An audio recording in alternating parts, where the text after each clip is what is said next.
It's 9 o'clock at night and it's just easier to sit on the couch. Should you be doing something, or should you be giving yourself time to relax? Guys are very known for not actually going and seeking medical help. We need to change that. You wouldn't service your car once your engine blows up because it's fucking pointless. So why would you go and get yourself sorted once something's completely fucked? Telling people you're going to do something, I'm going to lose weight, I'm going to buy a new car. You get an endorphin hit from the thing without doing the thing. People do get into a trap where they say they're going to do stuff and don't actually do it. Because you're just doing it for the good feel that you get. If you're on a plane with your kids and things turn to shit, the oxygen masks drop down, who do you get told to fit that mask to first? You. Without helping myself first, I can't help others. Men think that there's nobility in self-sacrifice. That's bullshit. The mindless suffering without improvement is self-sabotage, not self-improvement. Welcome to the Better Bloke podcast. I'm Matty. I'm Rob. And we're just a pair of average blokes on a mission to try and be a little bit less average. We're going to speak about all things highs and lows of what it feels like to be a bloke, plus speak to some legends along the way about what it takes to be a better bloke. Let's get stuck in. On this episode, we're going to be talking about prioritizing yourself in 2025, and not so much always in the self-love way, but, in the way that'll make you a better bloke. Well, that's what we're all about. Becoming better blokes. Yeah. So I want to kick it off with a little bit of a quote of saying, I don't know if it's a real quote or if someone said it, but your potential is your responsibility. Your potential is your responsibility. I can get around that. Yeah. And it comes back to self-development and making yourself the best bloke you can possibly be for yourself, for everyone around you. And that's really what we want to, get stuck into. And my view on this is I'm happy to be a bit of a beacon for telling blokes they need to work harder and do better, be better at not the detriment of their mental health, because obviously I'm for that. But I believe that pushing yourself hard to be the best you possibly can be is good for your mental health, even if it's hard to do. You're very much like the Australian Hormozy, but you don't have millions of dollars and you're not jacked. Yeah, or a beard. I dress better. You dress better than Hormozy. That's about all I got on him. But yeah. He does have about $100 million. So lacking on that front. But I do agree with a lot of, his relentless pursuit of excellence, you could say. Yeah.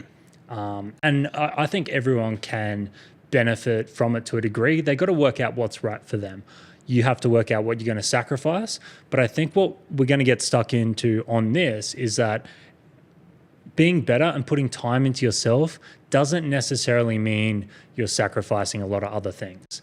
So when we talk to guys and, we're talking about things that can make them better, something I hear all the time is, I just don't have time. Yeah. I don't have time. I don't have time to work out. I don't have time to eat good. I don't have time to educate myself and do better and be better. And I say, bullshit, you do, you're not making it. They're excuses. That's all it is. So if something's so hard that it's going to make you uncomfortable, like you've just said, a lot of the time guys will look for an out and go, I can't do this because I can't do this because of this. I can't do this because of this. Well, then you don't want it. But you can't sit there and complain about it if you're not willing to put in the effort to actually do what it is that's going to make you better. And I'm not standing on a pedestal saying I do everything I know I should. You don't need to stand on a pedestal. You're 6'5". That's true. But there's definitely things I know I should do that I'm not doing, but my excuse is not that I don't have time. It's that, you have to be happy with the amount that you are doing, and I can recognize what I'm doing is enough by my own standards. You have to set that for yourself, and some things, you might have to push back to another day. But you're very much, you still celebrate, and we've spoken about this many times, you still celebrate your little wins of when you do something that's good or it's an achievement. Yeah, I've come to the stage in my life where I recognize that I do work hard and I do sacrifice a lot, and I'm happy to make those sacrifices for what it allows me to do. Like my pursuit of time and freedom, autonomy, all those things. And the trade-off has been worth it for me. Guys have to get to a stage where they can understand the full picture of things to be able to see that. Because in the moment where it's 9 o'clock at night and it's just easier to sit on the couch, should you be doing something or should you be giving yourself time to relax? If you're giving yourself time to relax and then complaining about, I don't have time, maybe that's your viewpoint on everything. So I'm in two minds with that. I know, and that's why I said I'm happy to be the beacon of that relentless pursuit. Where like I'm happy with guys like sitting down, but like you said, if they're the ones that are complaining that I don't have time, it's like, well, yeah, you do. You're just choosing not to. Yeah, like, okay, let's look at it in the sense of exercise, right? I think we can all agree 20 minutes 3 times a week can be hugely beneficial. Oh, definitely. Hugely. That's a science-based fact. Literally getting some sort of sweat on, even if you were doing nothing, doing 20 push-ups 3 times a week. That's going to be better than nothing. You don't even need to do 20 push-ups. Go for a 5-minute walk. Anything. That's like some sort of movement is better than no movement. And there's not a person listening to this or a person out there that doesn't have time to do that. I don't care what you're doing. You're picking the kids up. You're waiting at school. 20 push-ups might take you, 2 minutes? Like if you're doing them in sets and slow. They shouldn't, but yeah, like 2 minutes. Yeah. 2 minutes, right. You have 2 minutes. Like, okay, you might look like a fuckwit. I don't care, fine. Right? You're at home. I don't know, the kids have gone to bed. Can you do a walk around the block? Yes. You can. Oh, I mean, not if you're home by yourself and leaving the kids at home. I don't suggest doing that. I'm not good with kids. No shit. But you can do something. You could go and jog on the spot, get a skipping rope. I don't care. Even in that regard, so something you can do if like there's any dads out there or mums listening as well, or couples, because there is like a lot of couples that listen to this, use that time of going out and exercising yourself to do it as a family. Like go for a walk around the block with your family. Go do that. It's time together, plus you're actually getting outside exercising. So exercise is just a simple, easy one to talk about. Yeah. But if we look at all the other things that I don't have time for, what else could that be? That could be the eating healthy. You do if you put in a little bit of time to do a bit of meal prep. I suck at that though, but I understand that I do suck at that, and it's a sacrifice I make. I could do better. See, even that, like eating healthy isn't hard. I think the issue that I find with eating healthy is the pricing. Like, it's not cheap to get like good meat, good fresh veggies, because they don't last as long and all that sort of thing. But if you're prepared to do it and put in the effort, you're going to feel so much better for it. You just need to actually do it. And what is the sacrifice you're making? Maybe it is an extra $50 a week. Where's that $50 going? Yeah, it's going to go somewhere. You're better off putting it into good, fresh produce and putting it into your body. It's like all the health things we talk about. Like, okay, there's probably 20 things you could do better. Don't try and do all of them all at once. No. It's too much. But if you're sitting there saying, I don't have time for self-improvement, you're absolutely kidding yourself. I don't believe it. I don't buy it. You can do something to make yourself better because your potential is your responsibility. Yeah, no. And I can sit here in front of a camera and I can look straight down the barrel of the camera and I can say, I once ate shit. Still, like, don't eat perfect all the time, but I'm eating a lot better now. Wasn't really training that much for a little while. I'm now balls deep in training, balls deep in eating good, and I've never felt better. And this was spurred on because you have the podcast Royale coming up. So Yep. you've set yourself a goal, right? You have something you're working towards and it's giving you purpose, which we talk about heaps. And that's kind of spurred on the momentum and the discipline and the motivation to kickstart this little journey to self-improve you in that area. And how much weight have you lost? Currently, I think I'm down 13 kilos. 13 kilos. You're looking good. Go back to episode 6. He didn't look great. No, it wasn't great.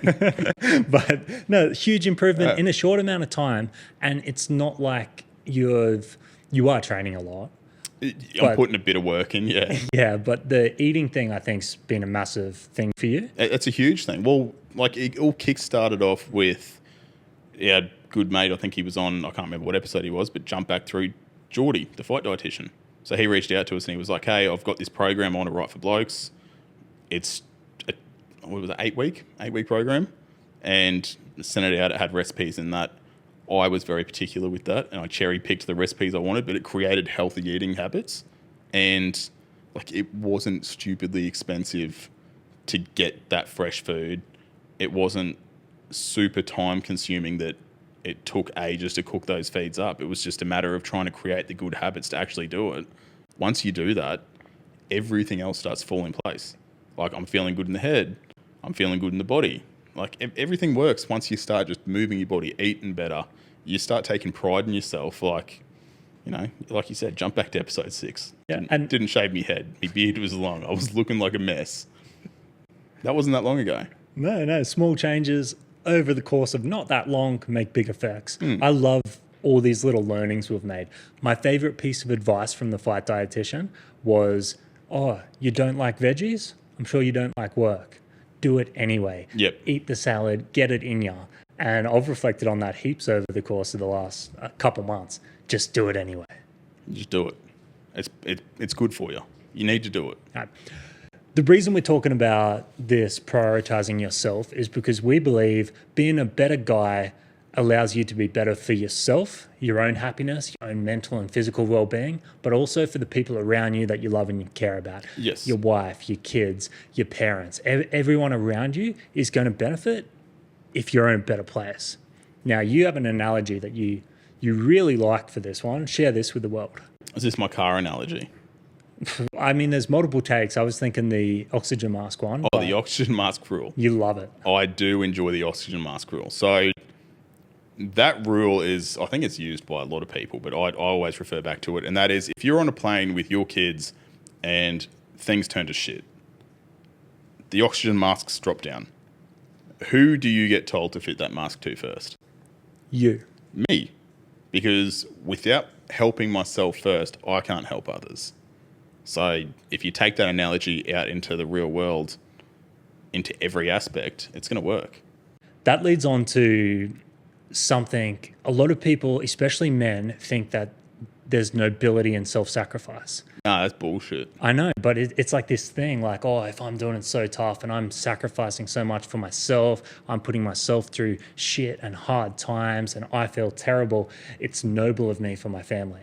It sort of contradicts you with your whole like Hormozy theory that, you know, you have to go through pain and suffering to be the best version of yourself.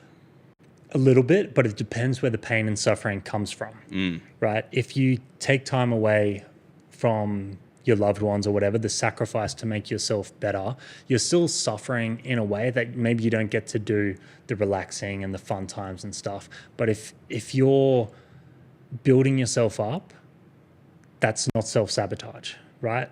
That's investing in yourself. If you're just suffering through shit, in a way that's self-sabotage because you're still suffering, you're not getting any better, and you're not being any better for the people around you because you're a mess. So the mindless suffering without improvement is self-sabotage, not self-improvement. And I don't stand for that. So I think if you are suffering and you think you're doing it for your family, take a hard look at what's causing the suffering and is it really beneficial for your family for you to be like that? I've done that in the past. Yeah, I think every man has probably done that, thinking that they're doing what's best for their family when in fact they're probably jeopardizing everything they have. Yeah, and I'm all for that. Go through hard things, suffer and fail and grow, but just understand what's going on. Are you doing it with this end goal in mind? Do you have the location, the destination of where you're trying to get to, or are you just in a rut? Like so many guys are just sitting in that rut and they're suffering and it's not really helpful for themselves and they're not being the best person for those around them. Also, we've sort of touched on it a few times, but just say someone gets in a rut and they get themselves out. How then moving forward once they're outside of that rut, do you say that they should prioritise themselves and what should they do from there?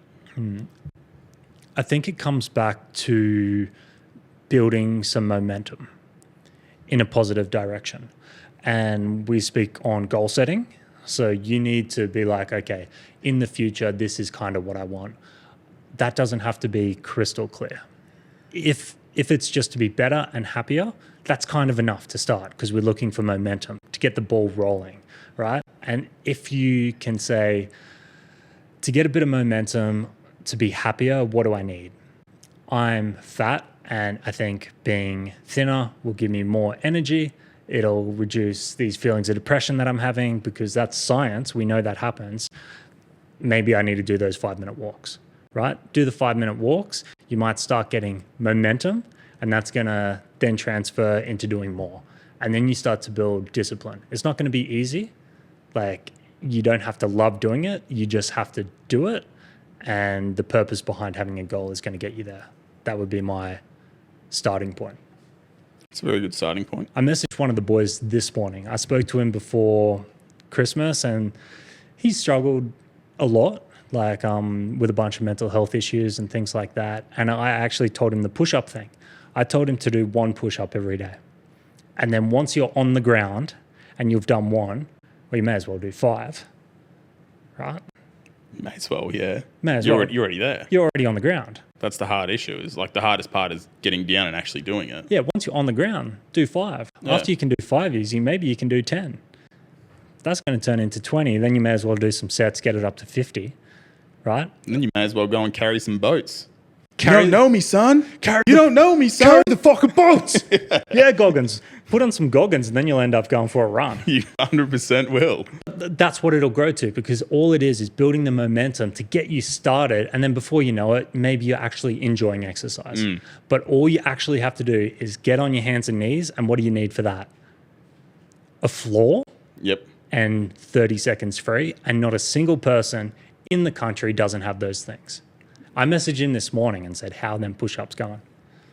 He didn't reply yet. No, not yet. I think he hasn't done it. And you better believe I'm going to be on his case about That's fucking good. doing And it. that's that whole, like, you know, part of prioritizing oneself is holding yourself accountable, which we flogged that word. I don't think we've used that word in a few episodes. Holding yourself actually. accountable, and I'm happy to hold other people accountable. That's half the thing. With me sort of going on this journey that I've been on, I've picked up a lot of the boys along the way and been like, oi, I'm doing this, you're doing it with me.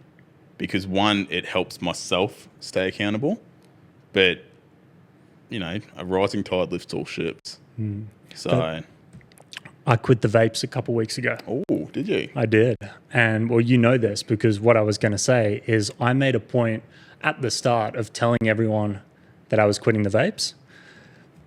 I'm not a big fan of telling everyone what you're doing, but for this in particular, I told a bunch of people, all my close friends, I'm off the vapes, because I needed to not go back to them and tell them I failed. Because then if I see you on a vape, I'm going to be like, you piece of shit. Yeah. Yeah. You didn't do what you said you were Yeah. going to do. So I needed other people to be in on this whole thing so I could keep myself accountable through them keeping me accountable, just by telling someone that. We see this all the time in BA with boys that go on this journey of self-improvement, self-development. And I've had a lot of conversations with guys that are in the self-development space. Since we've been doing this, they've reached out to us. And they've actually hit me up and been like, hey, have you noticed that guys aren't as receptive to self-development? And I've gone, no, that's bullshit. I've never seen a stronger time for men that want to get around each other and try and improve themselves than now. And all guys do all the time in BA is post up, I want to do this, I want to do this, I want to do this.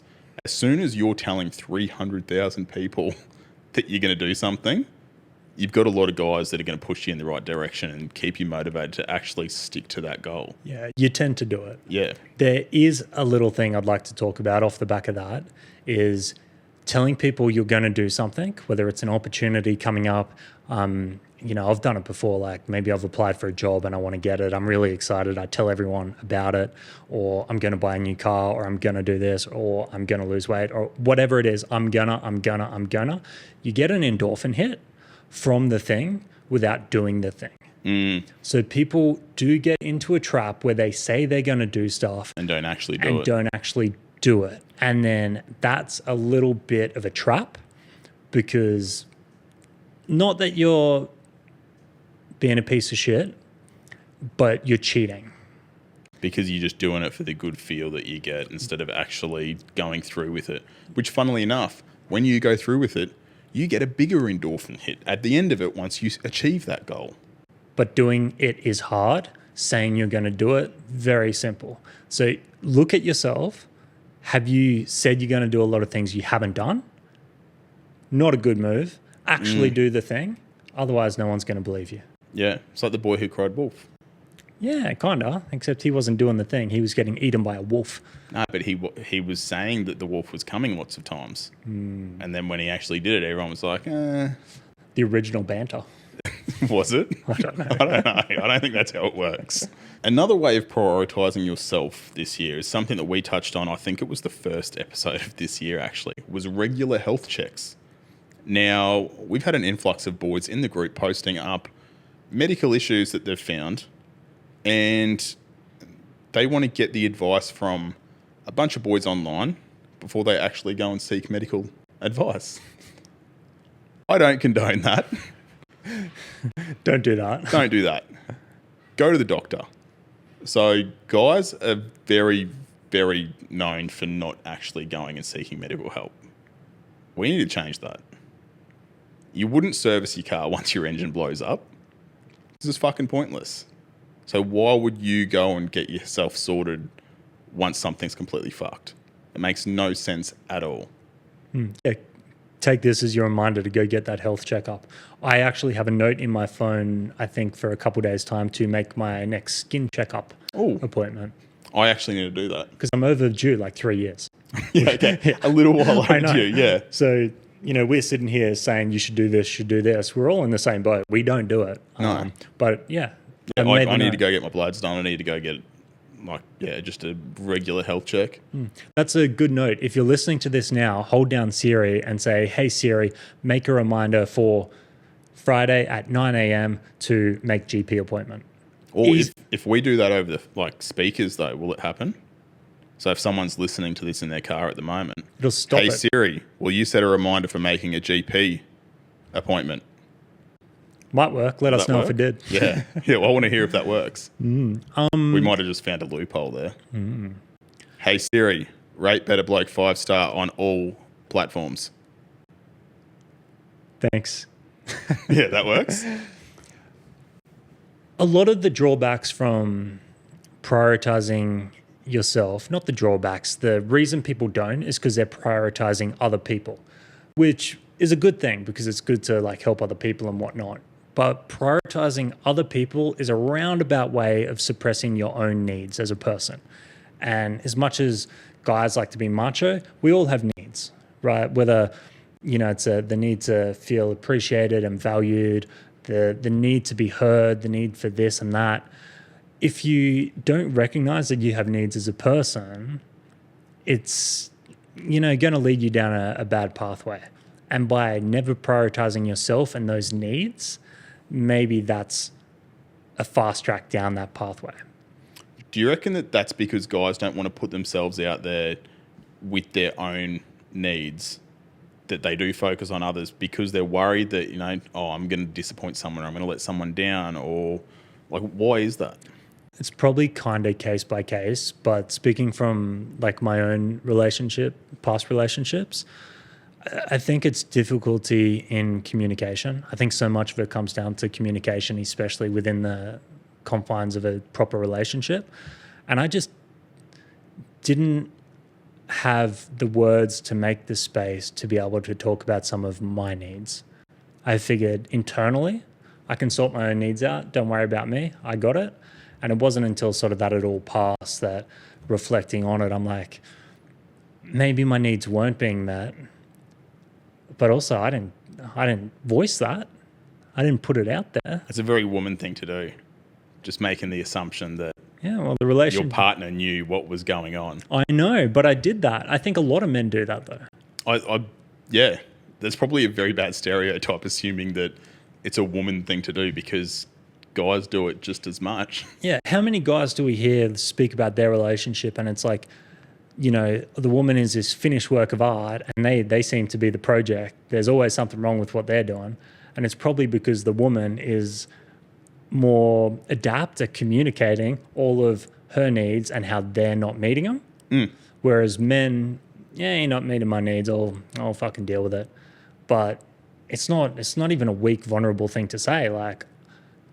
It would be important for me that you kind of listen about these things I'm trying to do with work and understand all this hard work I'm putting in and why I'm doing it. Maybe for a guy that's important because it's going to lead to validation and feeling appreciated. And even saying that, like some guys don't want to admit that they need those things, but you do.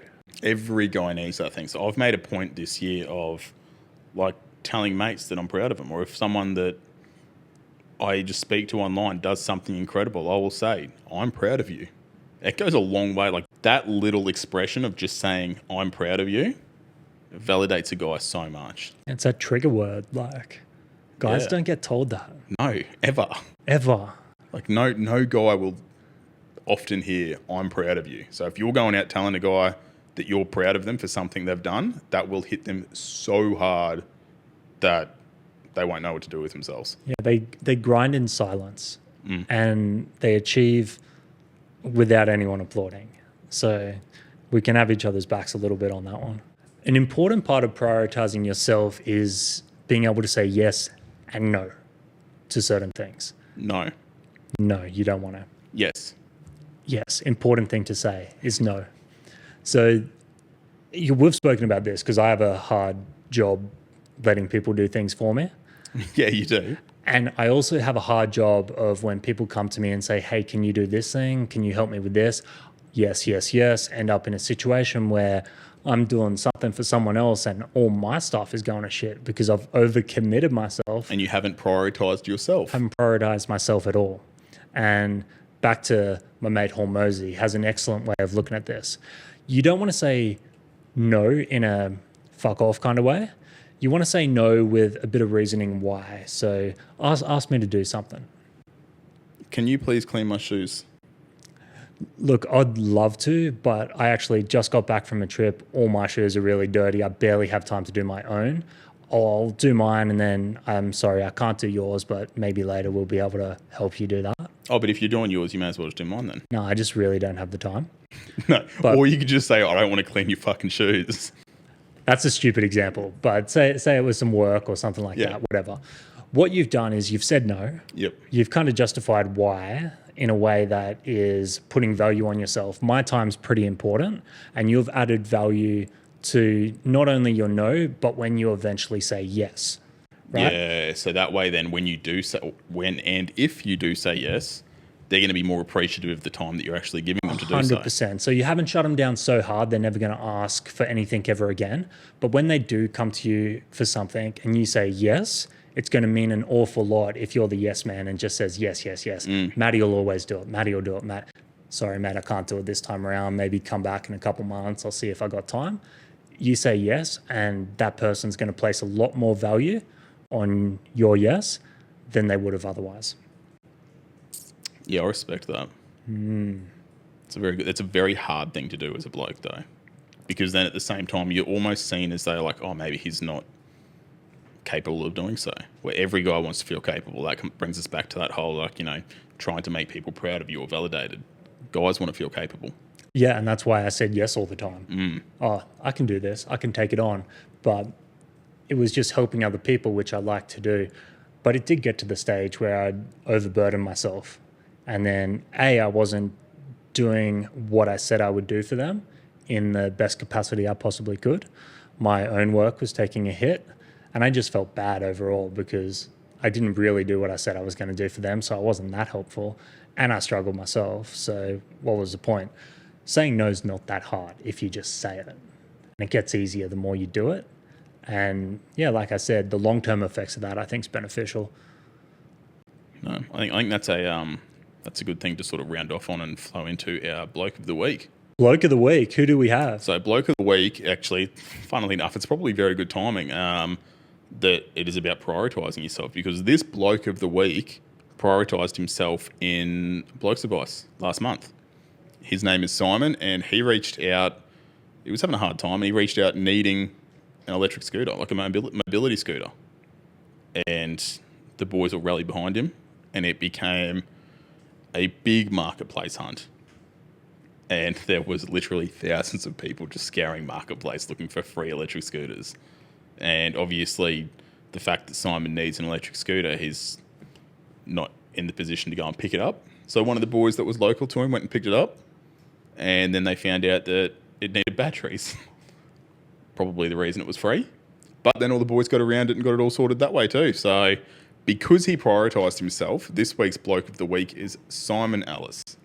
So shout out Simon. Like, it's not necessarily always asking for a handout, especially if you're in a situation where maybe you can ask for help, which sounds like he definitely was and probably should have done that. The boys got around him, they recognised it, and Simon, bloke of the week, we've got a Bloke's Advice merch pack coming your way, so check your inbox. We need your address and all that stuff, and we'll get you some fresh shirts and maybe a sticker for the mobility scooter too. That's a good idea. Oof. They look fresh. Real good.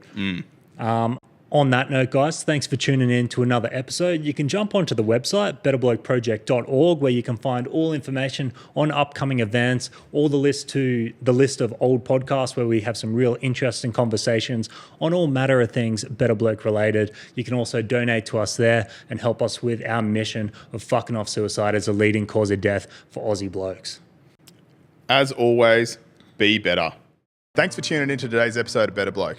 If you got anything out of it, show some love by dropping a 5-star review below. If you want to learn more about everything we're doing, head to the description, hit the links and follow us on the socials. If you want to learn more about the project, head to betterblokeproject.org.